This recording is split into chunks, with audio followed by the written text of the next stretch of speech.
तो बच्चों आज मैं 6 क्लास के लिए संस्कृत लेकर आई हूँ। संस्कृत वो बच्चे, ये वीडियो उनके लिए है जो पहली बार या नया सब्जेक्ट सीख रहे हैं संस्कृत का और इससे पहले उन्होंने नहीं पढ़ा है। तो बिगनर्स के लिए ये संस्कृत है। तो इसमें प्रथम पाठः और ये दीपकम पुस्तक जो एनसीईआरटी की है, दीपकम पुस्तकम में पहला पाठ है वयम वर्णमालाम पठामः, अर्थात हम सब वर्णमाला पढ़ते हैं। अब यहाँ वर्णाः द्विविधाः भवन्ति, अर्थात वर्ण दो प्रकार के होते हैं, स्वराः व्यंजनानि च, स्वर और व्यंजन।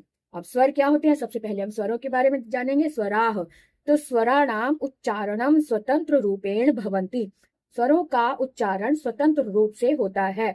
स्वराः द्विविधा सन्ति, स्वर भी दो प्रकार के होते हैं, समानाक्षराणि संध्याक्षराणि च, अर्थात यहाँ पर समान अक्षर, अर्थात जैसे अ और आ दोनों तरफ समान अक्षर हैं, लेकिन इन्हीं में ह्रस्व और दीर्घ का अंतर होता है। तो समान अक्षर में ह्रस्व और दीर्घ की बात होती है। जिसको बोलने में सबसे कम समय लगता है उसे हम ह्रस्व बोलते हैं, जिसको बोलने में 2 गुना समय लगता है उसे हम दीर्घ बोलते हैं। इसको जब हम बोलेंगे तो हम बोलेंगे अ, और इसको बोलेंगे तो आ, लंबी आवाज आएगी। ई लंबी आवाज आएगी। इसको बोलने में हल्का सा समय लगा, उ जल्दी से आवाज खत्म होगी, लेकिन इसको बोलेंगे तो हम देर तक बोलेंगे। ऊ, रि, री और री ह्रस्व ही होती है, दीर्घ नहीं होती।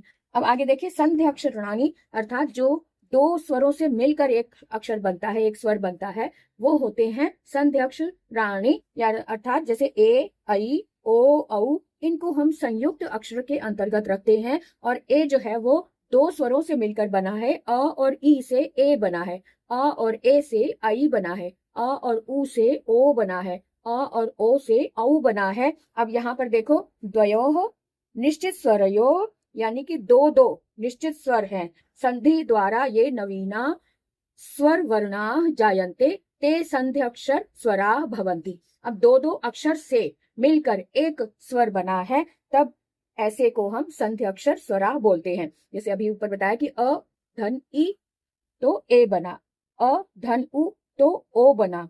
इसी तरह से अ धन ए तो बड़ी ए, जिसको हम बड़ी ए बोलते हैं, एक्चुअल में ये ए, इसको ए ही बोलेंगे। अ धन ए ही बना, अ धन ओ औ बना। इनकी मात्राओं में वृद्धि हो जाती है। जब हम संधि सीखेंगे तब हम इन्हें और अच्छे से समझ पाएंगे कि संयुक्त अक्षर क्या होते हैं, संयुक्त स्वर कैसे बने, इसके बारे में और विस्तार से जानेंगे।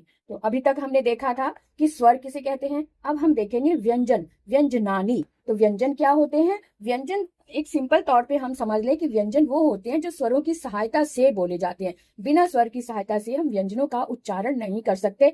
तो कैसे, ये देखें, व्यंजना नाम उच्चारणे कस्यचित् स्वरस्य सहायता अवश्यम भवति, अर्थात व्यंजनों का उच्चारण किसी स्वर की सहायता से अवश्य होता है, यानी व्यंजनों के उच्चारण में किसी स्वर की सहायता अवश्य होती है। अतः वर्णमालायाम व्यंजनानाम उच्चारणार्थम सर्वत्र अ स्वरस्य योजनम भवति, अर्थात वर्णमाला के व्यंजनों का उच्चारण बोलने के लिए सर्वत्र अर्थात सभी जगह अ स्वर का योजन होता है, यानी अ स्वर को जोड़ा जाता है। उदाहरण के लिए क है, क व्यंजन है, लेकिन क में ये हल लगा हुआ है, लेकिन ये तभी मुख से तभी आवाज बाहर निकलेगी जब इसके अंदर अ स्वर मिलाया जाएगा।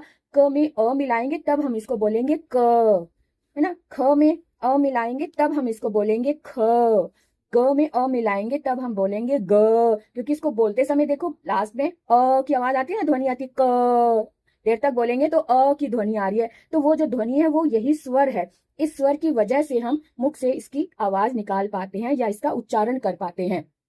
तो क में अ मिला क, ख में अ मिला ख, ग में अ मिला ग, घ में अ मिला घ। इस तरह से हम व्यंजनों में स्वर को मिलाकर इनको बोलते हैं।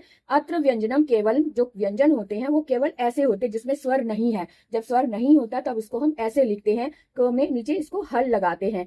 और जो हल होते हैं, माहेश्वर सूत्र के अनुसार हल का मतलब यह है जो व्यंजन, इत्येव अस्ति, ऐसे होते हैं। अत्र अस्वरः केवलम उच्चारणार्थम योजितः अस्ति, यहाँ पर अस्वर केवल उच्चारण के लिए जोड़ा गया है, जोड़ा जाता है। कैसे? व्यंजना नाम चत्वारः भेदाः सन्ति, व्यंजन के 4 भेद होते हैं। वर्ग्याः अर्थात स्पर्शाः वर्णाः, वर्ग्य अर्थात जिसे स्पर्श वर्ण बोलते हैं। स्पर्श व्यंजन वो होते हैं जिन्हें हम मुख के किसी ना किसी भाग को छू कर उच्चारण करते हैं। तो क वर्ग ये 5 वर्गों में बांटा गया है। वर्ग्या अर्थात वर्ग है, ये 5 वर्ग हैं, क वर्ग, च वर्ग, ट वर्ग, त वर्ग और प वर्ग। ये पांचों वर्गों को हम स्पर्श व्यंजन कहते हैं। क्या बोलते हैं? स्पर्श व्यंजन।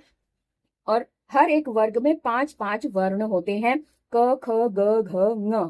च वर्ग में च, छ, ज, झ, य। और इन सभी में अ स्वर मिला हुआ है ना, इन सभी में अ स्वर मिला हुआ है, इसीलिए हम इसका उच्चारण कर पा रहे हैं। तो ट वर्ग में ट, ठ, ड, ढ, ण। ट वर्ग में त, थ, द, ध, न। प वर्ग में प, फ, ब, भ, म। ये हो गए वर्ग्या अर्थात स्पर्श व्यंजन। उसके बाद देखेंगे हम कि वर्ग्या स्पर्शा व्यंजन वर्णा स्वकीय उच्चारण स्थानु अनुसारेण पंचसु वर्गेषु विभक्ताः भवन्ति। अर्थात इन स्पर्श व्यंजन वाले वर्णों को स्वकीय उच्चारण, इनका अपना उच्चारण करने के लिए स्थान, इनके स्थान के अनुसार अर्थात उच्चारण स्थान जो इनका निश्चित किया गया है, इनको पांचों में ही, पांचों वर्गों में विभक्त किया गया है। उच्चारण स्थान के अनुसार ही इनको 5 वर्गों में विभक्त किया गया है। कैसे? इसको फिर से देख लें कि ये क वर्ग जो है, ये इसका उच्चारण स्थान इसका उच्चारण स्थान कंठ होता है, तो पांचों ही वर्णों का उच्चारण स्थान भी कंठ ही होगा।